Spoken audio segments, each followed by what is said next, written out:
बोलो श्री कृष्ण भगवान की जय, विष्णु लक्ष्मी की जय, राधे कृष्ण की जय, अपने अपने माता पिता की जय, अपने अपने गुरुदेव महाराज की जय।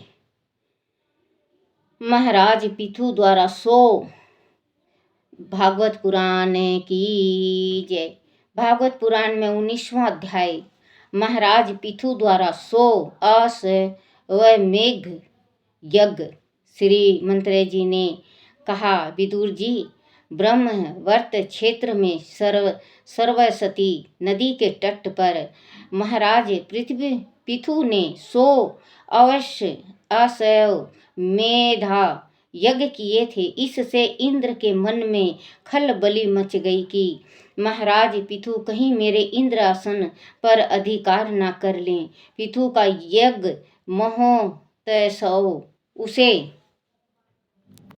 बच्चों इंद्र है। इंद्र इतना डरपोक था कि कोई भी यज्ञ ज़्यादा कर लिया करता, या कोई दानी था, कोई भक्ति कर लिया करता, कोई दान ज़्यादा करने लगता था, कोई जैसे भक्ति बहुत ज़्यादा कर लिया, तपस्या कर लिया, तो इसका मन में खलबली मच जाया करता इंद्र के कि कहीं वो मेरा राज पे अधिकार न जमा ले।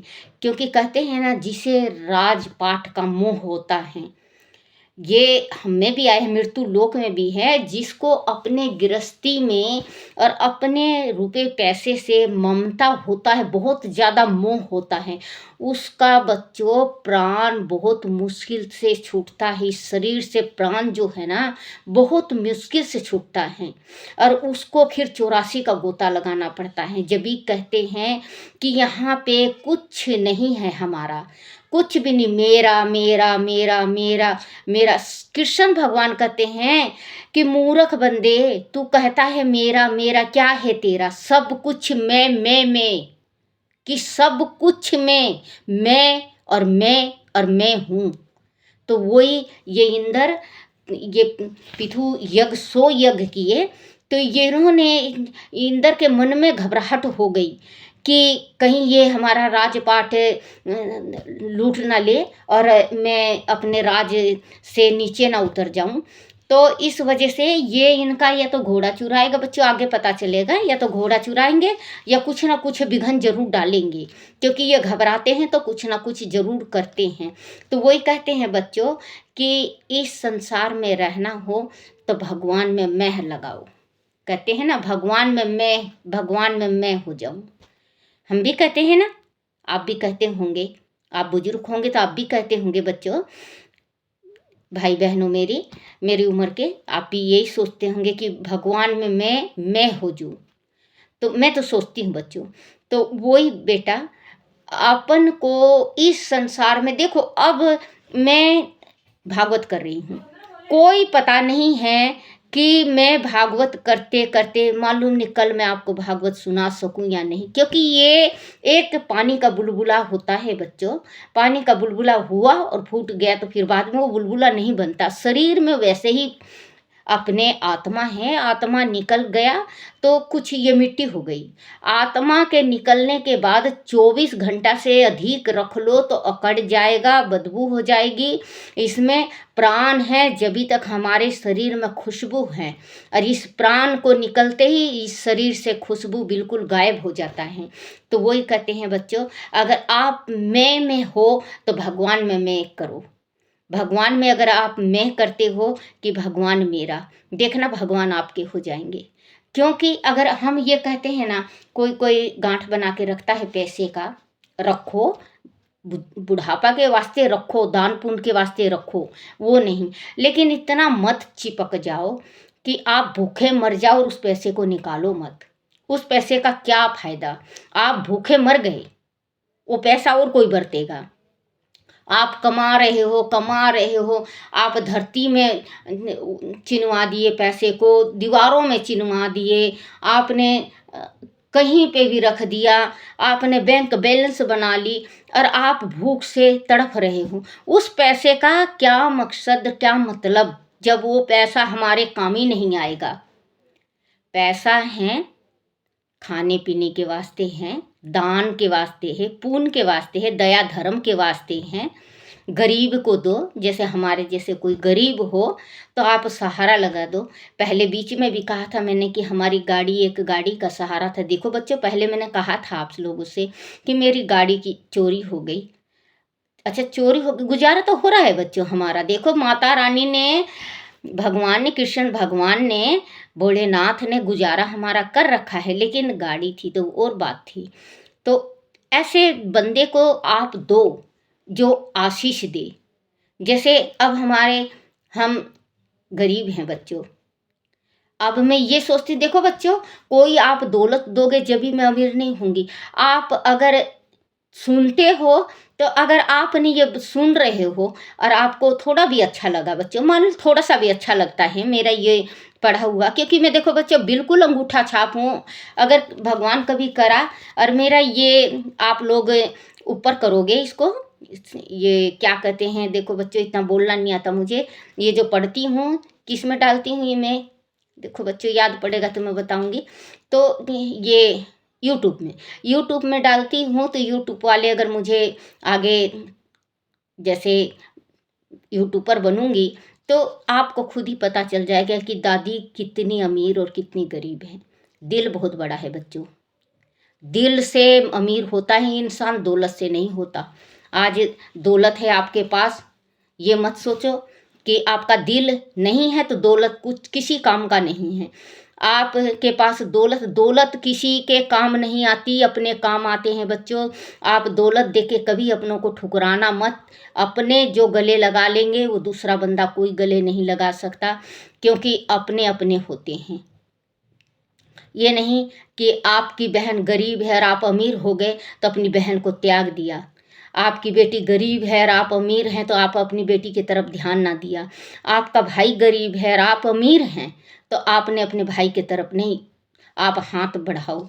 वो किसी ने कहा है ना, पहले गाना था हमारे ज़माना में, साथी हाथ बढ़ाना, साथी हाथ बढ़ाना, एक अकेला थक जाएगा मिलकर गले लगाना, साथी हाथ बढ़ाना, साथी हाथ बढ़ाना, एक अकेला थक जाएगा मिलकर बोझ उठाना, साथी हाथ बढ़ाना, साथी रे साथी रे बच्चों तो वही है, साथ दो आप, दुख सुख में साथ दो।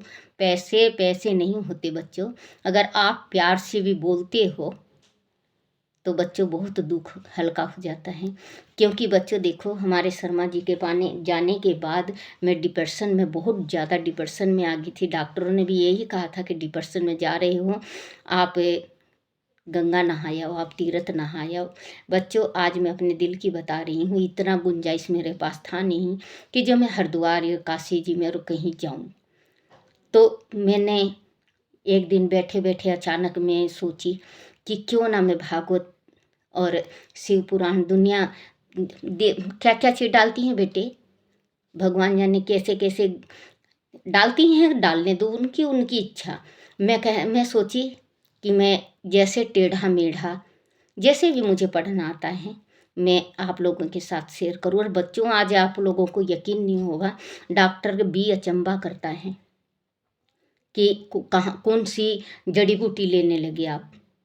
क्योंकि मेरी जो दवाइयाँ 3 टाइम की थी, तीनों टाइम की दवाइयाँ बंद हो गई बच्चों। कभी कभी देखो ब्लड प्रेशर हो जाता है, थोड़ा टेंशन दिमाग में होता है, क्योंकि लड़की हैं 16-17 साल की, तो थोड़ा टेंशन होता है बच्चों। मेरे दिमाग में थोड़ा टेंशन कभी कभी हो जाता है कि मैं मर जाऊँगी तो गुड़िया का क्या होगा, तो ब्लड प्रेशर हो जाता है। लेकिन जो डिप्रेशन में मैं चली गई थी बच्चों, आप लोगों के बदौलत, आप लोगों के बदौलत मेरा डिप्रेशन बिल्कुल ठीक हो गया है। माता रानी का लगा लो, आप लोगों की लगा लो, या शिव भोले की लगा लो, लेकिन आज मैं आप लोगों की और भोलेनाथ की और कृष्ण की कृपा से बिल्कुल स्वस्थ हूँ। अभी कभी कभी मन भर जाता है तो हो जाता है, कोई बात नहीं, कभी कभी का तो भगवान भी माफ़ करता है बच्चों। तो बच्चों खलने लगा। महाराज पृथु के यज्ञ में भगवान हरि ने साक्षात दर्शन दिए थे। उनके साथ ब्रह्मा जी, भगवान रुद्र और लोकपाल अपने अपने अनुचारों के साथ वहाँ पधारे थे। गंधर्व, मुनि और अप्सराएं उनकी प्रसन्न चित्त में गीत गा रही थी। महर्षि कपिल देव, ऋषि नारद, भगवान दत्तात्रेय और सनकादि मुनीश्वर भी वहाँ आए थे। उस यज्ञ में पृथ्वी ने कामधेनु के समान यजमान की सभी मनोकामनाओं को पूर्ण किया था। दूध, दही, फल, फूल और पवित्र जल तथा अन्न की वह कोई कमी नहीं थी। अनेक अनेक तरह के श्रवण और रतन खचित उपहारों की वह भरपूर थी। महाराज पृथु तो एकमात्र श्री हरि को ही अपना इष्ट मानते थे। उन्हीं की कृपा से वह नित्य नवे यज्ञ का अनुष्ठान पूर्ण हुआ था। देवता इंद्र ने स्वयं यज्ञ महाउत्सव में विघ्न डालने, देखो बच्चों अभी मैं बताई थी उस टाइम कि देखो कुछ ना कुछ विघ्न जरूर डालेंगे इंद्र के, क्योंकि घबराहट हो जाती है, ये इनकी राजगद्दी ना छिन जाए, क्योंकि इंद्र को यही होता था कि कहीं मेरा इंद्र राज ना निकल जाए। तो वह विघ्न डालने का प्रयास किया। जिस समय महाराज पृथु यज्ञपति की अंतिम आराधना कर रहे थे, उसी समय इंद्र ने साधु भेष में यज्ञ का अश्व चुरा लिया। अश्व मतलब घोड़ा ही होता होगा बच्चों। अश्व चुरा लिया। वह धर्मात्मा साधु का भेष धारण करके वह आया था, इसलिए सभी ने उसे धर्मात्मा समझकर उस पर शक नहीं किया। और वह घोड़ा, हाँ घोड़ा ही है बच्चों, देखो घोड़ा ही है, घोड़ा चुरा कर बड़े वेग से आकाश मार्ग से जाने लगा। उसी समय भगवान अत्रि मुनि की दृष्टि उस पर पड़ गई। उनके कहने पर महाराज पृथु का पुत्र इंद्र को मारने उनके पीछे दौड़ा और उसे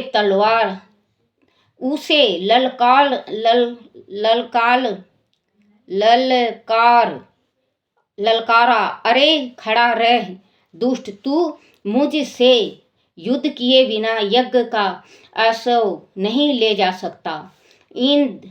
देवराज इंद्र ने पृथु के पुत्र को अपनी ओर आते देखा तो वह घोड़े को वहीं छोड़ अंतर्ध्यान हो गया। पृथु पुत्र घोड़े को लेकर यज्ञशाला में लौट आया। ऋषियों ने उनकी वीरता देखकर उनका नाम विजिता स्वर रखा। यज्ञ पशु को खंबे से बांध दिया गया। तभी इंद्र ने अपनी माया से घोर अंधकार फैला दिया। फिर वह आया और उसे अंधकार का लाभ उठाकर घोड़े को पुनः ले गया। दोबारा भी घोड़े को चोरी करके ले गया। क्योंकि इंद्र कभी, जैसे कि इंद्र देव का ये कृष्ण भगवान छोटे छोटे थे जिस टाइम, तो वहाँ गोकुल में पूजा हुआ करता इंद्र का। तो किसी देवी देवता का पूजा नहीं हुआ करता, इंद्र का पूजा करा करते। तो भगवान कहे, ये कृष्ण जी बोले इनका क्यों पूजा कर रहे हो? पूजा करना हो तो आप गोवर्धन का पूजा करो, जो गोवर्धन सब कुछ देता है, हमें ठंडी हवाएं देता है, खाद देता है, हमें हरियाली देता है, हर एक चीज़ देता है। तो सारे जने कहे, बोले कि इंद्र जी मेघ नहीं बरसाएंगे, मेघ को पानी कहते हैं, पानी नहीं बरसाएंगे तो हमारी खेती सूख जाएगी, और फिर हमारे खेती सूखने के बाद हमारे फसल नहीं होगा तो हमारे जीव जंतु जो हमारे गाय भैंस हैं ये मारे जाएंगे बिना खाए। तो भगवान कह रहे हैं कि आप एक दफ़े मेरी मान के आप इसका गोवर्धन का पूजन करके देखो, आप गोवर्धन का पूजन करोगे तो गोवर्धन महाराज सब कुछ देगा। तो उन लोग नहीं माने तो कृष्ण भगवान कहने लगे, बोले एक बात ये बताओ, जो आप पूजा में चढ़ाते हो, आपने इतनी सामग्रियाँ छू छू छू छू कर रखा। बोले माई आज आज बहुत छू छू हो रहा है, जिधर जा रहा हूँ उधर ही छू छू छू छू। बोले छू छू का मतलब क्या माई? क्योंकि छू छू वो होता है मालपूड़ा बनता है, कचौड़ी पूड़ी, दुनिया भर का चीज़ सामग्री बनाते थे और फिर इंद्र देव का पूजा करते थे। तो बोले कि उसने कहा, बोले लल्ला तुझे नहीं मालूम? बोले नहीं मैया मुझे नहीं मालूम। बोले इंद्र का कल पूजन होगा। बोले मैया एक बात कहूँ? बोले हाँ लल्ला कहो। बोले अगर मैया इसका गोवर्धन का पूजन करें हम तो गोवर्धन सब कुछ देंगे। नहीं लल्ला, गोवर्धन नहीं, इंद्र देते हैं। जल बरसाएंगे जब भी हमारी खेती हरी भरी होगी और हम गाय को खिलाएंगे, गाय दूध देगी, जब भी तो हमें आगे बढ़ेंगे। बोले मैया आप गोवर्धन का पूजन करो। जिद करते हैं, मान जाते हैं, सारे गोकुलवासी मान जाते हैं। जब करते हैं, बोले कि अच्छा मैया एक बात मुझे ये बताओ, बाबा आप एक बात मुझे बताओ कि इंद्र खाने को आते हैं? बोले नहीं नहीं खाने को नहीं आते, अगर गोवर्धन खाएं तो। बोले ऐसा नहीं हो सकता लल्ला। बोले नहीं मैया आप बना के और पूजन करके देखो, गोवर्धन जरूर खाएंगे। तो उन्होंने सारी सामग्री बना के गोवर्धन जाते हैं वहाँ गोवर्धन पे, और वहाँ पे जब ये चढ़ाते हैं तो कृष्ण भगवान सेम उसे गोवर्धन पे सेम जाते हैं और सारी सामग्रियाँ खाते हैं। उन्होंने अपना भेष बनाया दूसरा और सारा चीज़ खाए पिए, खुश हो गए। नारद जी घूमते घामते आ गए, कहने लगे, बोले क्या नाम है इसका? जाके देखे, बोले कि बोले यहाँ तो गोवर्धन का पूजन हो रहा है। गए अपने वहाँ जाने के बाद कहे इंद्र जी से, क्योंकि नारद जी तो इधर उधर के लगाने में एक नंबर है बच्चों, नारद जी का काम ही है, जब ही नाम नारद पड़ा उनका।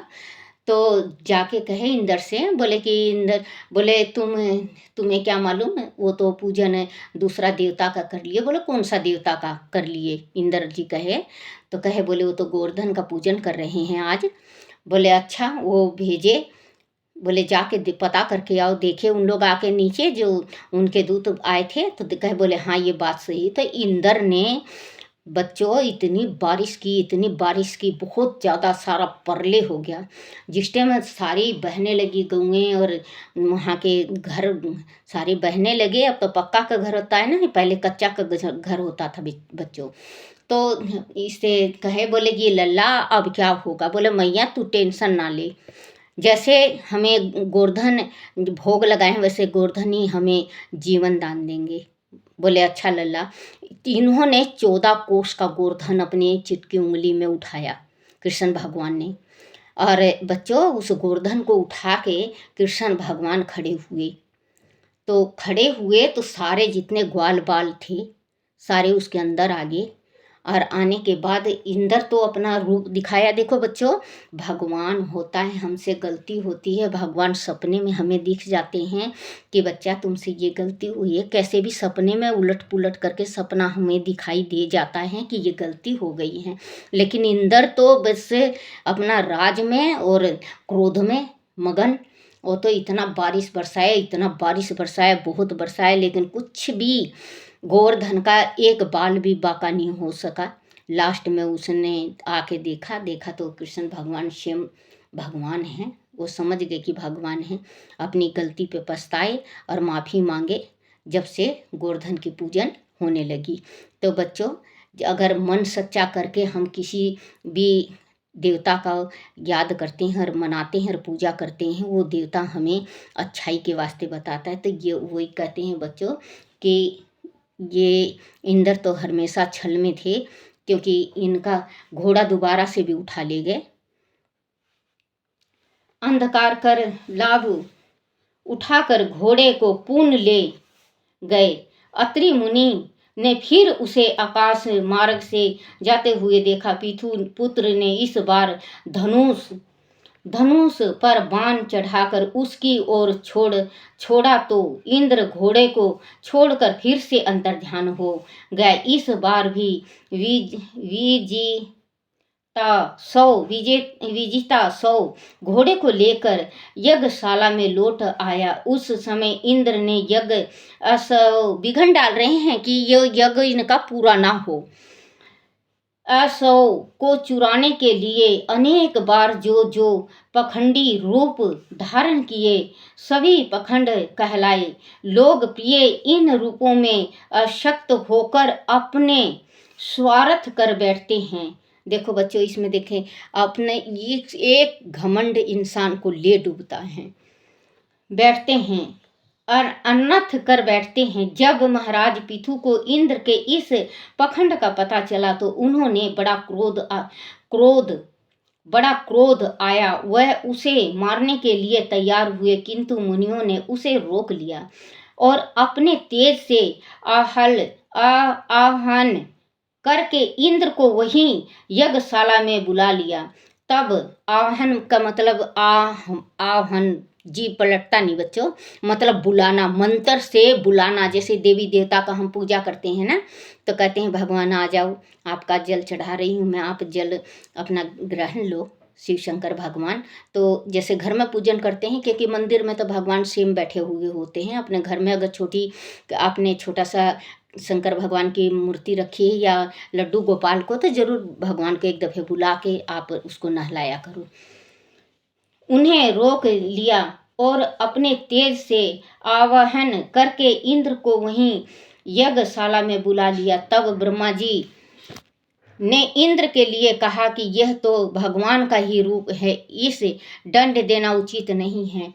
पृथु के इस यज्ञ में विघ्न डालने के लिए इंद्र ने जो पखंड फैलाए हैं वह धर्म का नाश करने वाला है। तुम्हें इंद्र का नहीं, उस पखंड का नाश करना चाहिए। महाराज पिथु, आप तो मोक्ष धर्म को जानने वाले हैं। अंत आपको यज्ञ अनुष्ठानों की आवश्यकता नहीं है। आप अपने निर्णय नवे यज्ञ ही रहने दो। आपकी और इंद्र की पवित्र कीर्ति भगवान श्री हरि के शरीर से इनमें कोई भेद नहीं है, इसीलिए इंद्र पर आपका क्रोध करना उचित नहीं है। महाराज पिथु, आपका यह सवा यज्ञ विघ्न समाप्त नहीं हुआ, इसके लिए आपको चिंता करने की आवश्यकता नहीं है। ऋषि वर कह रहे हैं कि आपका ये जो यज्ञ है ये आपका खंडित नहीं हुआ, विघ्न नहीं डला है, आप चिंता मत करो। नहीं है, इस यज्ञ को यही समाप्त कर दीजिए, क्योंकि इसी के कारण इंद्र के विविध भेषों से चलाए हुए पखंडों से धर्म का नाश हो रहा है। आप उन्हीं पखंडों को नष्ट कीजिए, क्योंकि वह पखंड ही अधर्म की जननी है। उदाहरण के रूप में कपालिक, तांत्रिक, अघोरी, साधु आदि यह भेष पखंड के ही रूप हैं। देखो बच्चों, इसमें पखंड का बताया हुआ है, नष्ट कीजिए, क्योंकि वह पखंड ही अधर्म की जननी है। उदाहरण के रूप में कपालिक मतलब जो कपाल रखते हैं, तांत्रिक, अघोरी, साधु आदि के ये भेष में पखंड के ही रूप हैं। इनमें सदैव बचना चाहिए, इनसे मतलब सदैव बचना चाहिए। विदुर जी, इस प्रकार ब्रह्मा जी के उपदेश से पराक्रमी पिथु ने यज्ञ का आग्रह छोड़ दिया और इंद्र से संधि कर ली। उसके उपरांत महाराज पिथु ने सभी ब्राह्मणों को प्रचुर धन, बहुत धन, दान, दक्षिणा आदि देकर विदा किया। सभी ने महाराज पिथु को आशीर्वाद देकर अपने अपने घरों की राह ली। बोलो श्री कृष्ण भगवान की जय। हे नाथ नारायण वासुदेवाय हे नाथ नारायण वासुदेवाय।